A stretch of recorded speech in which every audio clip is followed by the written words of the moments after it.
नमस्कार मित्रांनो, राजमुद्रा अकॅडमी या यूट्यूब चॅनलवरती तुमचं स्वागत आहे. आपण या यूट्यूब चॅनलवरती राज्यसेवा मुख्याचा जो GS3 पेपर आहे त्यातील HR-D हा भाग कंप्लीट केला आहे.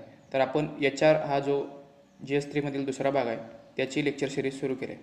या व्यतिरिक्त तुम्ही प्लेलिस्टमध्ये जाऊन बघू शकता. आपण तात्यांचा ठोकळा या पुस्तकाची लेक्चर सिरीज सुरू केली आहे. त्याचबरोबर महाराष्ट्राचा इतिहास, GS2 मधील गव्हर्नन्सचा पार्ट आणि GS4 मधील भारतीय अर्थव्यवस्था या सर्व विषयांची लेक्चर सिरीज सुरू केली आहे. जर तुम्ही चॅनलवरती नवीन असाल तर चॅनलला सबस्क्राईब करा आणि या चॅनलची लिंक जास्तीत जास्त मित्रांपर्यंत शेअर करा.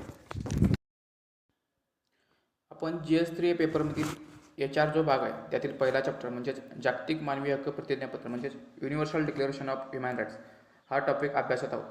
तर या चॅप्टरवरती आयोगाने प्रत्येक वर्षी सरासरी 10 क्वेश्चन विचारले. तर आजच्या लेक्चरमध्ये आपण कोणकोणते पॉईंट कव्हर करणार आहोत. तर मानवी हक्कांसंबंधी ज्या गैरसरकारी संघटना कार्यरत आहेत त्यांचा अभ्यास करणार आहोत.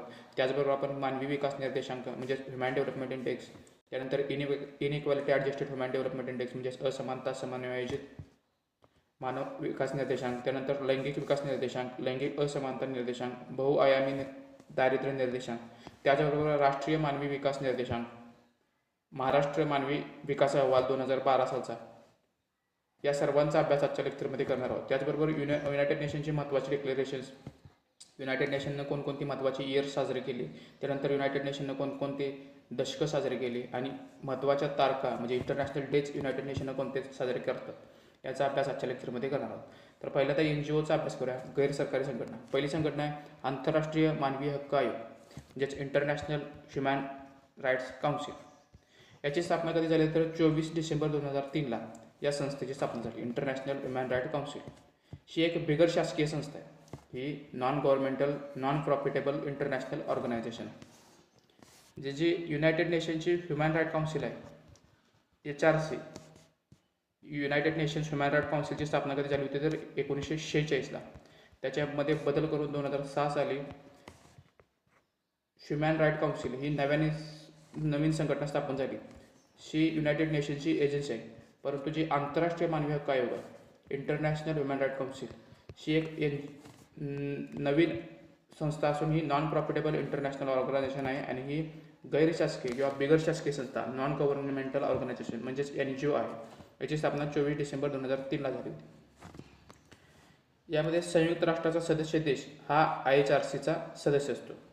ही संस्था स्थापनेमागील महत्त्वाचा उद्देश काय होता तर त्यामध्ये पहिला उद्देश होता इरॅडिकेटिंग ॲटॉमिक वेपन्स, दुसरा उद्देश होता conducting impartial inquiry of torture in national और इंटरनॅशनल लेवल, तिसरा उद्देश होता mobilising public for peace and against war, चौथा उद्देश होता materialising united nation charter of human rights in each and every country and to take united nation a sovereign neutral and rights organisation. ही संस्था स्थापनेमागील उद्देश महत्त्वाचे होते. यातील महत्त्वाचं काय लक्षात ठेवायचं तर आंतरराष्ट्रीय मानवी हक्क आयोग ही एक NGO आहे आणि याची स्थापना 24 डिसेंबर 2003ला झाली होती. संयुक्त देश हा IHRCचा सदस्य असतो. ही इरॅडिकेटिंग ॲटॉमिक वेपन्सचे निर्मूलन करण्यासाठी आणि मानवी हक्कांचे संरक्षण करण्यासाठी या संस्थेची स्थापना करण्यात आली होती. पुढची NGO आहे रेड क्रॉस सोसायटी म्हणजेच international committee of the red cross. याची स्थापना 1863ला रेड क्रॉस सोसायटीची स्थापना झाली. याचे संस्थापक कोण होते तर हेनरी ड्युनाट आणि गुस्ताव मोइनीर. हेनरी ड्युनाट आणि गुस्ताव मोइनीर हे रेड क्रॉस सोसायटीचे संस्थापक होते. याचं मुख्यालय कुठं आहे तर जिनिव्हा, स्वित्झर्लंडमधील जिनिव्हा येथे रेड क्रॉस सोसायटीचं मुख्यालय आहे. या संस्थेला आत्तापर्यंत 3 वेळा शांततेचा नोबेल पुरस्कार मिळाला. कोणकोणत्या साली तर 1917, 1944 आणि 1963 या 3 साली रेड क्रॉस सोसायटीला शांततेचा नोबेल पुरस्कार मिळाला. रेड क्रॉस सोसायटीची स्थापना 1863ला, संस्थापक हेनरी ड्युनाट, गुस्ताव मोइनीर, मुख्यालय स्वित्झर्लंडमधील जिनेव्हा आणि या संस्थेला 3 वेळा नोबेल पुरस्कार 1917, 1944 आणि 1963ला. पुढची संस्था आहे ॲम्नेस्टी इंटरनॅशनल. या संस्थेची स्थापना 1961ला झाली. याचं मुख्यालय आहे लंडनमध्ये. याचे संस्थापक कोण आहेत तर पीटर वेनेन्सन हे ॲम्नेस्टी इंटरनॅशनल या संस्थेचे संस्थापक आहेत. याला 1977 साली शांततेचे नोबेल पुरस्कार मिळाला. ॲम्नेस्टी इंटरनॅशनल या संस्थेला 1977 साली शांततेसाठीचा पुरस्कार मिळाला. कशासाठी शांततेचा पुरस्कार मिळाला तर त्यांनी कॅम्पेन अगेन्स्ट टॉर्चर ही जी मोहीम चालू केली होती त्याच्या कामगिरीबद्दल 1977 साली ॲम्नेस्टी इंटरनॅशनल या संस्थेला पुरस्कार मिळाला. या संस्थेची स्थापना 1961ला झाली होती. मुख्यालय लंडनमध्ये. याचे संस्थापक पीटर बेनिन्सन आहेत आणि 1977ला त्यांना शांततेचा नोबेल पुरस्कार त्यांनी जी मोहीम चालू केली होती कॅम्पेन अगेन्स्ट टॉर्चर यासाठी मिळाला. पुढची संस्था आहे ह्युमन राईट्स वॉच. याच संस्थेला हेल्सिंकी वॉच या नावाने ओळखली जाते. ह्युमन राईट्स वॉच याची स्थापना 1978ला झाली होती. याचे संस्थापक आहेत रॉबर्ट बर्नेनस्टेन आणि याचं मुख्यालय आहे न्यूयॉर्कमध्ये या संस्थेचं मुख्यालय आहे. याचं मिशन आहे काय तर to become a voice of a justice. हे ह्युमन राईट्स वॉचचं मिशन आहे. ह्युमन राईट्स वॉच म्हणजे हेल्सिंकी वॉच या संस्थेची स्थापना 1978ला. संस्थापक रॉबर्ट बर्नस्टेन आणि मुख्यालय आहे न्यूयॉर्कमध्ये. आता आपण ह्युमन डेव्हलपमेंट इंडेक्स म्हणजेच मानवी विकास निर्देशांक याबद्दलची माहिती बघूया. हा निर्देशांक युनायटेड नेशन्स डेव्हलपमेंट प्रोग्राम दरवर्षी सादर करते. याची सुरुवात 1990 या सालापासून झाली. याची संकल्पना कोणी म्हणते तर ह्युमन डेव्हलपमेंट इंडेक्स याची संकल्पना भारतीय अर्थतज्ञ अमर्त्य सेन आणि पाकिस्तानी अर्थतज्ञ महबूब उल हक या दोघांनी या अहवालाची इंडेक्सची संकल्पना मांडली. तर मानवी विकास निर्देशांकामध्ये कोणकोणते डायमेन्शन्स किंवा कोणकोणते निकष येतात त्यामध्ये 3 महत्त्वाचे निकष येतात. आरोग्य, दुसरा निकष आहे शिक्षण आणि तिसरा निकष आहे जीवनमानाचा दर्जा. तर आरोग्यामध्ये कोणते बाबी येतात तर आरोग्यामध्ये जन्माच्या वेळी अपेक्षित आयुर्मान. तर शिक्षणामध्ये 2 घटक येतात. त्यामध्ये पहिला घटक आहे 25 वर्षावरील अधिक वयाच्या प्रौढांची सरासरी शालेय वर्षे आणि दुसरा घटक आहे नुकताच शाळेत प्रवेश घेतलेल्या मुलांची अपेक्षित शालेय वर्षे. या 2 घटकांचा समावेश हा शिक्षण या निकषामध्ये होतो. तर जीवनमानाचा दर्जामध्ये दरडोई स्थूल राष्ट्रीय उत्पन्न पर कॅपिटा ग्रॉस नॅशनल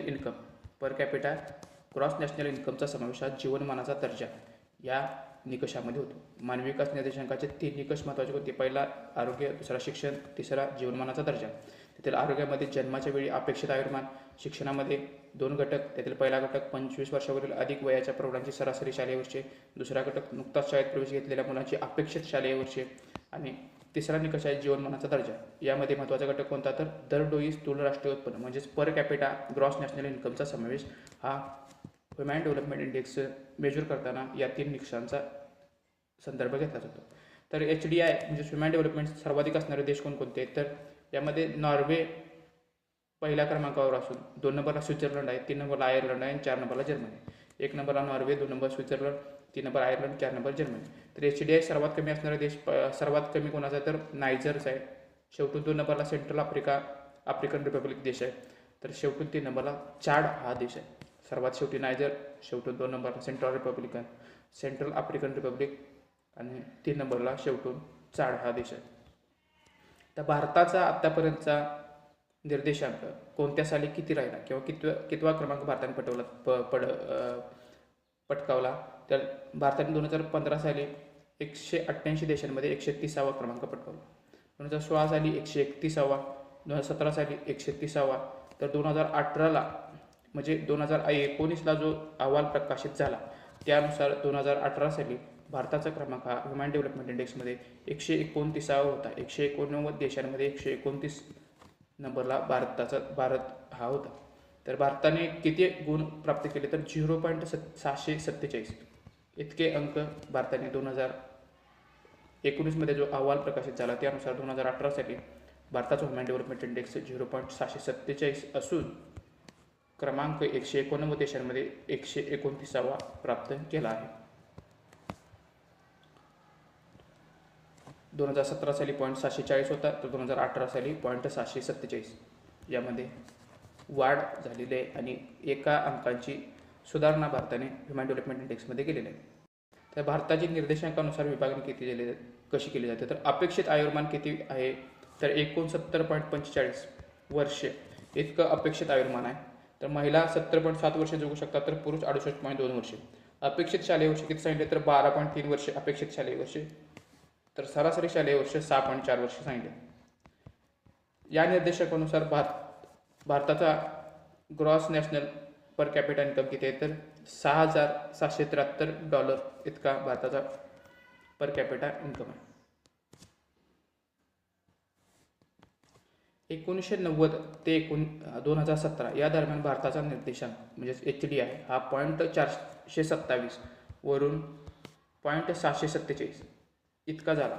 यात भारताने जवळजवळ 50% वाढ केलेली आहे. म्हणजे 1990 पासून 2017पर्यंत HDI जो 1990 .427 होता, म्हणजे सुरुवात जेव्हा 1990 मोजण्यात झाली त्यावेळी .427 होता, तो 2017 म्हणजे आता नुकत्याच प्रकाशित झालेला 2018च्या आकडेवारीनुसार .647 इतका ह्युमन डेव्हलपमेंट इंडेक्स झाला आहे. यामध्ये भारताने 1990 पासून 2018पर्यंत सरासरी 49.8 म्हणजे जवळजवळ 50% वाढ केलेली आहे. तर पुढचा निर्देशांक काय? असमानता समायोजित मानव विकास निर्देशांक म्हणजेच inequality adjusted human development index. याची सुरुवात कधी झाली तर 2010 सालापासून या निर्देशांकाची सुरुवात झाली. हा निर्देशांक HDI प्रमाणे काढला जातो, म्हणजे ह्युमन डेव्हलपमेंट इंडेक्स प्रमाणेच काढला जातो, परंतु यात त्या देशातील लोकसंख्येचा झालेला असमान विकासही विचारात घेतला जातो. म्हणजे महिलांची आकडेवारी ही काढली जाते आणि पुरुषांचीही आकडेवारी काढली जाते. त्यातून महिलांचा विकास किती झाला पुरुषांच्या तुलनेत याचा अभ्यास हा असमानता ॲडजस्टेड किंवा इनइक्वॅलिटी ॲडजस्टेड ह्युमन डेव्हलपमेंट इंडेक्समध्ये केला जातो. यानुसार 2 देशांनी साध्य केलेली HDIची उद्दिष्टे वेगवेगळी असली तरीही त्यांचा HDI हा सारखा असू शकतो, परंतु inequality adjusted human development index हा वेगळाच असतो. जेव्हा इनइक्वॅलिटी ह्युमन डेव्हलपमेंट इंडेक्स हा ह्युमन डेव्हलपमेंट इंडेक्सच्या समान असतो तेव्हा सर्व ठिकाणी समान विकास झालेला असतो, म्हणजे सर्वांचा समान विकास झालेला असतो. जेव्हा inequality adjusted human development index हा ह्युमन डेव्हलपमेंट इंडेक्सपेक्षा कमी असतो तेव्हा विकासात असमानता दिसून येते. HDI आणि इनइक्वॅलिटी ह्युमन डेव्हलपमेंट इंडेक्स यामधील फरक हा असमानतेमुळे न होऊ शकलेला विकास दर्शवतो. भारताचा इनइक्वॅलिटी ह्युमन डेव्हलपमेंट इंडेक्स हा .467 म्हणजे ह्युमन डेव्हलपमेंट इंडेक्सच्या 26% फरक यामध्ये आढळून आला आहे. जागतिक स्तरावर हा आकडा किती आहे तर 22.3%. तर भारतामध्ये त्याच्यापेक्षा जास्त असमानता ही दिसून येते. ह्युमन डेव्हलपमेंट इंडेक्स जो भारताचा आहे .647, तर inequality adjusted human development index किती आहे तर .467. अशी भारताच्या आकडेवारीनुसार 26.8% घट किंवा फरक दिसून येतो. तर जागतिक स्तरावर हा फरक 22% आढळून येतो. पुढचा निर्देशांक आहे लैंगिक विकास निर्देशांक म्हणजे gender development index. Gender development index याची सुरुवात 1995 पासून झाली. हा निर्देशांक 2010 पासून वापरात नव्हता, म्हणजे 1995ला सुरुवात झाली होती. 1995 पासून 2010 सालापर्यंत याची मोजमाप होत होते जेंडर डेव्हलपमेंट इंडेक्सचे, परंतु 2010ला हा बंद पडला. त्यानंतर 2014 पासून हा नव्याने सुरुवात झाला आणि 2015ला प्रसिद्ध करण्यात आला. 2010 ते 2014 दरम्यान हा इंडेक्स जेंडर डेव्हलपमेंट इंडेक्स प्रकाशित केला जात नव्हता. तर भारताची क्रमवारी किती आहे तर भारताची जेंडर डेव्हलपमेंट इंडेक्स .841 असून 164 देशांमध्ये भारताचे 130वा क्रमांक आहे. तर ह्युमन डेव्हलपमेंट इंडेक्समध्ये भारताचा क्रमांक 129वा. ज्या ठिकाणी पुरुष आणि महिला ह्युमन डेव्हलपमेंट इंडेक्स हे समान असेल तिथे GDI सर्वाधिक असेल. म्हणजे पुरुषांचाही ह्युमन डेव्हलपमेंट इंडेक्स आणि महिलांचाही ह्युमन डेव्हलपमेंट इंडेक्स जर समान असेल तर त्यावेळी जेंडर डेव्हलपमेंट इंडेक्स हा सर्वाधिक असतो. जेंडर डेव्हलपमेंट इंडेक्सचे 5 ग्रुप केलेले आहेत. त्यातील पहिला HDI साध्य करताना उच्च समानता, दुसरा HDI साध्य करताना मध्यम ते उच्च समानता, तिसरा घटक आहे HDI साध्य करताना मध्यम समानता, चौथा घटक आहे HDI साध्य करताना मध्यम ते कमी समानता, पाचवा घटक आहे HDI साध्य करताना कमी समानता. भारत हा कोणत्या घटकात मोडतो तर भारत हा 5व्या गटात मोडतो, म्हणजेच HDI साध्य करताना कमी समानता या गटात मोडतो. बांगलादेश 3ऱ्या गटात मोडतो, म्हणजेच HDI साध्य करताना मध्यम समानता. तर पाकिस्तान हा आपल्याबरोबर HDI साध्य करताना कमी समानता यामध्ये मोडतो. जेंडर डेव्हलपमेंट इंडेक्स हा ह्युमन डेव्हलपमेंट इंडेक्स पुरुषांचा आणि महिलांचा मोजला जातो. यामध्ये पुरुषांच्या तुलनेत महिलांचा किती विकास झाला याचा अभ्यास करून जेंडर डेव्हलपमेंट इंडेक्स काढला जातो आणि त्यातून महिलांची असमानता किती हे प्रकाशित केलं जातं. यानुसार भारताचा जेंडर डेव्हलपमेंट इंडेक्स .841 असून क्रमवारी 164 देशांमध्ये 130व्या क्रमांकावर भारत आहे. पुढचा निर्देशांक आहे gender inequality index. Gender inequality इंडेक्सची सुरुवात 2010 सालापासून झाली.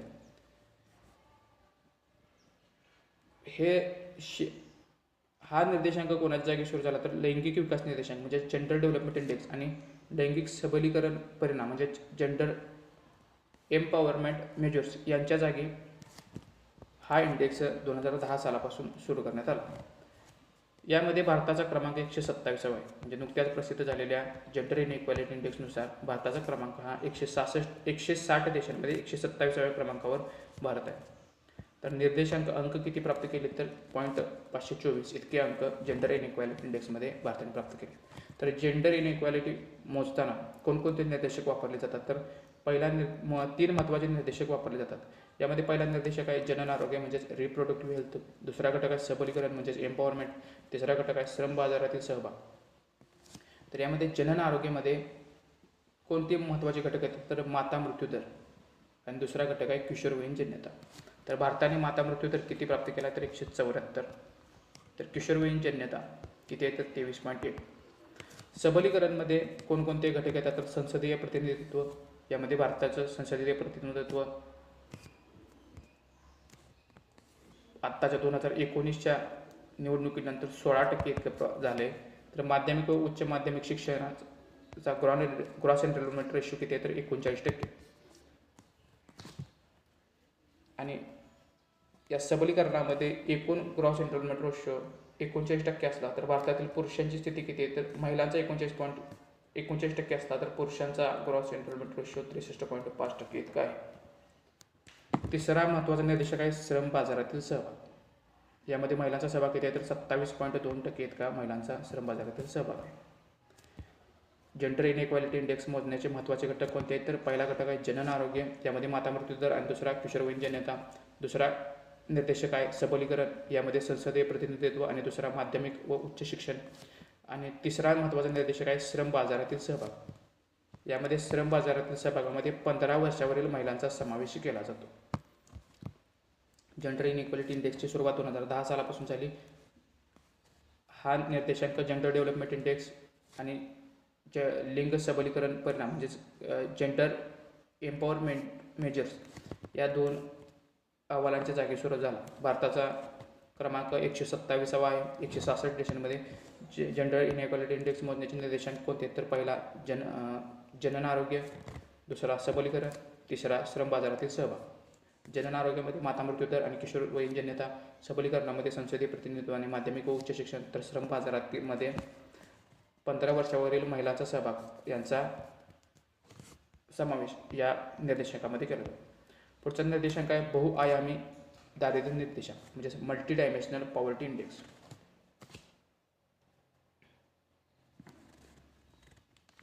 यामध्ये हा निर्देशांक म्हणजे मल्टी डायमेन्शनल पॉवर्टी इंडेक्स हा कधीपासून सुरू करण्यात आला तर 2010 सालापासून सुरू करण्यात आला. तर 2010 सालापासून हा कोणाच्या जागेवर सुरू करण्यात आला तर ह्युमन पॉवर्टी इंडेक्स HPI जो सुरू करण्यात आला होता. ह्युमन पॉवर्टी इंडेक्स 1997 सालाला सुरू करण्यात आला होता. त्याच्या जागी 2010 सालापासून मल्टी डायमेन्शनल पॉवर्टी इंडेक्स म्हणजेच MPI हा सुरू करण्यात आला. MPI कोणाच्या जागी सुरू करण्यात आला तर ह्युमन पॉवर्टी इंडेक्स. हा ह्युमन पॉवर्टी इंडेक्स कधी सुरू करण्यात आला होता तर 1997ला हा ह्युमन पॉवर्टी इंडेक्स सुरू करण्यात आला होता. त्याच्या जागी 2010 सालापासून ह्युमन पॉवर्टी इंडेक्स बंद करून मल्टी डायमेन्शनल पॉवर्टी इंडेक्स सुरू करण्यात आला. मल्टी डायमेन्शनल पॉवर्टीची सुरुवात 2010ला झाली. यामध्ये कोणकोणते निकष येतात तर 3 महत्त्वाचे निकष येतात. त्यामध्ये पहिला निकष आहे आरोग्य, दुसरा निकष आहे शिक्षण, तिसरा निकष आहे जीवनमान. आरोग्यामध्ये पोषण व बालमृत्यू हे घटक येतात. शिक्षणामध्ये शालेय वर्ष व बालकपट संख्या, तर जीवनमानाचा दर्जा यामध्ये 6 घटक येतात. कोणते तर मालमत्ता, वीज, पाणी, स्वच्छतागृह, स्वयंपाकाचे इंधन आणि जमीन असे 6 घटक हे जीवनमानाचा दर्जामध्ये येतात. 2018च्या अहवालानुसार 2005-6 ते 2015-16 या दरम्यान भारतातील बहुआयामी गरिबीचे प्रमाण हे 50% कमी होऊन 27.1 कोटी व्यक्ती हे दारिद्र्य रेषेच्या वर आले आहेत. यानुसार 55% असलेली गरिबी आता 27.5% एवढी झालेली आहे. म्हणजे 2018ला जो नवीन अहवाल आला मल्टी डायमेन्शनल पॉवर्टी इंडेक्सचा, त्या अहवालानुसार 2005-6 ते 2015-16 या 10 वर्षात भारतातील बहुआयामी म्हणजेच मल्टी डायमेन्शनल पॉवर्टीचं प्रमाण हे जे 2005 साला 50% होतं ते कमी होऊन 27.5% एवढे झाले. म्हणजे जे 2005ला 55% गरिबी होती ती आता 57.5% झाली. या दरम्यान किती लोक दारिद्र्य रेषेच्या वर आले तर 27.1 कोटी इतके व्यक्ती हे दारिद्र्य रेषेच्या वर या 10 वर्षाच्या काळात आले. तर मल्टी डायमेन्शनल पुअर असं कोणाला म्हटलं जातं तर त्याचा डिप्रायव्हेशन स्कोअर म्हणजे हे 3 निर्देशांक मोजून जर डिप्रायव्हेशन स्कोअर 33.33% पेक्षा जास्त असेल तर ते कुटुंब मल्टी डायमेन्शनली पुअर असं म्हटलं जातं. म्हणजे मल्टी डायमेन्शनल पॉवर्टी इंडेक्स मोजण्याचे निर्देशांक कोणते तर आरोग्य, शिक्षण आणि जीवनमानाचा दर्जा हे 3 घटक मोजून जर त्याचा पॉवर्टी इंडेक्स 33% पेक्षा जास्त आला तर ते कुटुंब मल्टी डायमेन्शनली पॉवर आहे असं म्हटलं जातं. तर ह्युमन डेव्हलपमेंट इंडेक्स हे मोजताना आयाम महत्त्वाचे 3 कोणते तर दीर्घ व आरोग्यमय जीवन, दुसरा आयाम आहे ज्ञान, तिसरा आयाम आहे चांगले जीवनमान. तर दीर्घ व आरोग्यमय जीवनामध्ये निर्देशक कोणकोणते येतात तर जन्माच्या वेळची आयुर्मान मोजले जाते. ज्ञानामध्ये कोणते घटक येतात तर किमान शालेय वर्ष आणि अपेक्षित शालेय वर्ष. आणि चांगले जीवनमानामध्ये दरडोई ग्रॉस नॅशनल इन्कम हा मोजला जातो.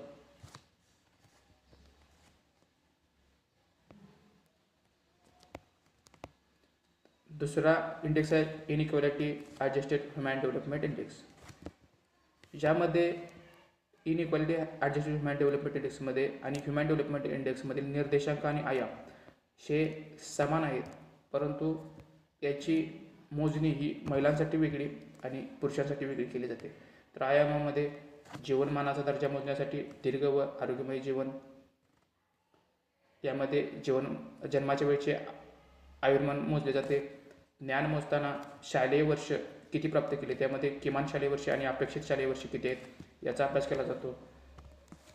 उत्पन्न आणि उपभोगामध्ये चांगल्या जीवनमान कसे उपभोगतो याचा अभ्यास केला जातो. ते मोजण्यासाठी दरडोई ग्रॉस नॅशनल इन्कमचा समावेश या घटकांमध्ये केलेला आहे.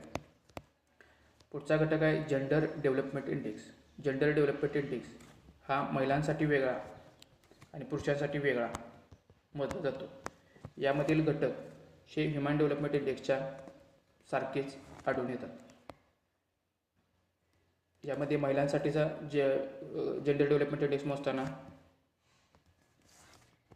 दीर्घ व आरोग्यमय जीवन, ज्ञान आणि चांगले जीवनमान या 3 घटकांचा अभ्यास केला जातो. त्याचबरोबर पुरुषांचे जेंडर डेव्हलपमेंट इंडेक्स मोजताना दीर्घ व आरोग्यमय जीवन, ज्ञान आणि चांगले जीवनमान यांचा अभ्यास केला जातो. त्यातील उपघटक हे ह्युमन डेव्हलपमेंट इंडेक्स, त्याचबरोबर gender inequality adjusted human development index आणि ह्युमन डेव्हलपमेंट इंडेक्स साठी समान आहेत.